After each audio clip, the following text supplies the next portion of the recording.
কি হলো মেঘ ফারিয়া? বৃষ্টি হচ্ছে, আমার জন্য আলুর চপ বানান না। ঠিক আছে, তাহলে একটু আলু তো মাখাই আছে, এবার আলুটা বসে থাকো তুমি, দেখো আমি কি করছি। বাইরে প্রচুর পরিমাণে বৃষ্টি হচ্ছে, মুষলধারে বাইরে প্রচুর পরিমাণে বৃষ্টি হচ্ছে, তার সঙ্গে যদি হয় আলুর পকোড়া বা আলুর চপ তাহলে কেমন হয় বলুন তো।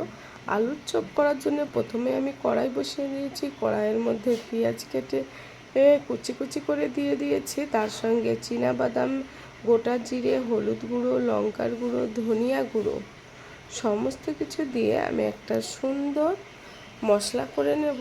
এই দেখুন, মশলাটা রেডি হওয়ার পর এর মধ্যে আগে থেকে আমি আলুগুলো মেখে রেখেছিলাম, সেই মাখা আলু দিয়ে সুন্দর একটা আলুর পুর তৈরি করে নেব। আপনারা কি আলুর চপ এইভাবে করেন সেটা অবশ্যই কমেন্টে জানাবেন।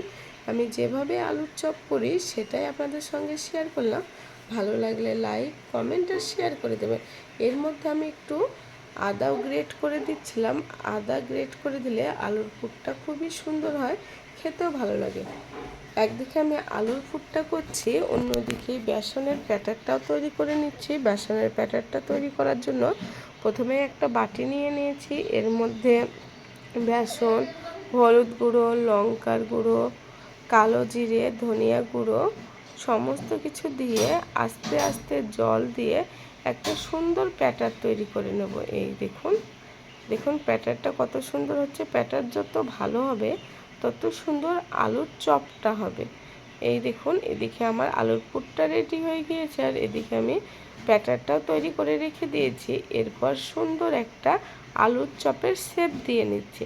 এইভাবে হাতে গোল গোল করে সুন্দর সুন্দর করে শেপ দেওয়ার পর এই দেখুন আলুর পুরটা ব্যাটারের মধ্যে চুবিয়ে এইভাবে গরম তেলের মধ্যে দিয়ে দিলাম। দেখুন কত সুন্দর লাগছে না। এইভাবে আমি 5টা দিয়ে দিয়েছি।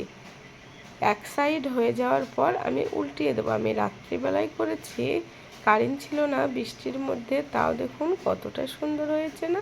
আপনারা চাইলে একটা একটা করেও দিতে পারেন। আমি একসঙ্গে 5টা দিয়ে দিয়েছিলাম, তাই লেগে গিয়েছিল, কিন্তু আবার পরে ছেড়েও গিয়েছে। এই দেখুন কত সুন্দর হয়েছে। দেখুন আলুর চপগুলো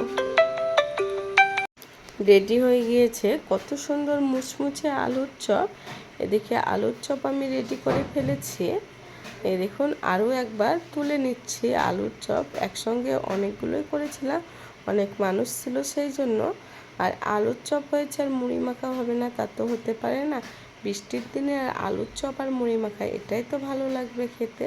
সেই জন্য এই দেখুন মুড়িও মাখিয়ে নিচ্ছি। মুড়িতে কাঁচা পেঁয়াজ, কাঁচা লঙ্কা, চানাচুর, কাঁচা তেল সমস্ত কিছু দিয়ে মুড়িটাকে ভালো করে মাখিয়ে নিলাম।